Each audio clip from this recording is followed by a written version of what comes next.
Yeah, because we started walking down. On September 11th, 2001, farmers Kenneth and Nelda Brubaker. I go with Sonny and she goes with Shirley. Yeah. Were on their way to Shanksville, Pennsylvania to pick up parts for their tractor. We heard on the radio that there was a plane coming. Yeah, but they didn't say it was up here, you know. We didn't know it was close to Shanksville, you know.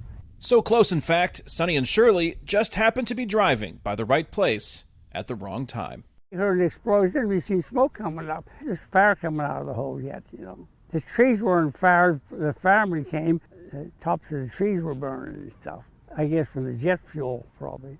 The Brubakers were among the first to arrive at the location where United Flight 93 fell from the sky. There was some much debris in the trees, you know. We thought it was paper, but I guess it was luggage and stuff, you know. That day, police quickly dispersed the small crowd gathered near the crash site. The Brubakers left, returning only once in the last 20 years.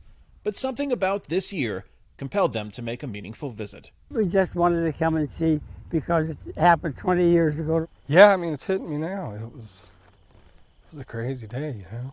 I experienced the events of September 11th with Ben Miles, who gathered footage of the crash scene that day for our TV news reports. That crater you see behind me, where all of those workers are. For the first time since the days surrounding the tragedy 20 years ago. It's the same, but it's not. Miles and I visited the Flight 93 National Memorial together, recalling the biggest story of our careers. I think that I did read that. But the smallest story of that day, amid all that also transpired in New York and the Pentagon. We were out here in the field and doing our thing, and just, I don't know, that day, I'm sure people were glued to the TV all day, and I wasn't. The public wouldn't fully know until much later that the 40 passengers and crew members on Flight 93 tried to prevent the plane from reaching the U.S. Capitol, its presumed target. It takes time for all this facts to come out. There was a documentary or a movie put out about this, and I remember watching that, and then I just felt really connected to those people.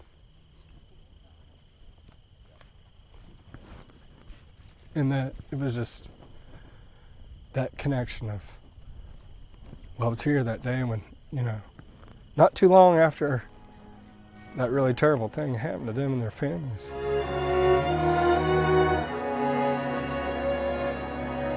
Miles joined those families for a candlelight vigil to honor their memory near the location of their eternal rest. A place of honor, also commemorated in official 20th anniversary ceremonies attended by dignitaries, including former President George W. Bush. These Americans were brave, strong, and united in ways that shocked the terrorists. And Vice President Kamala Harris. President Joe Biden and First Lady Jill Biden also visited, placing a wreath and walking the hallowed grounds with Flight 93 families. This would have been the closest you had ever been. Yes. For Ben Miles, time hasn't made it any easier to grapple with what happened that Tuesday in September 20 years ago. I just moved on, and you don't really think about it like every year for a day, for a little bit you think about it. But we went into the building, and they have all the displays. And yeah, it just hit me, It was just crazy time, It was a terrible day. Just one police officer came. The Brubakers say this visit to the Flight 93 National Memorial might be their last.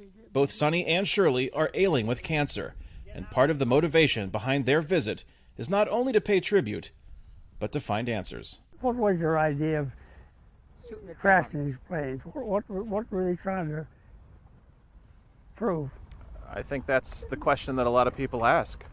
Questions that linger decades after the attacks that transformed America. That's the trees beyond the crater. And the world. Kane Fairbaugh, VOA News, Shanksville, Pennsylvania.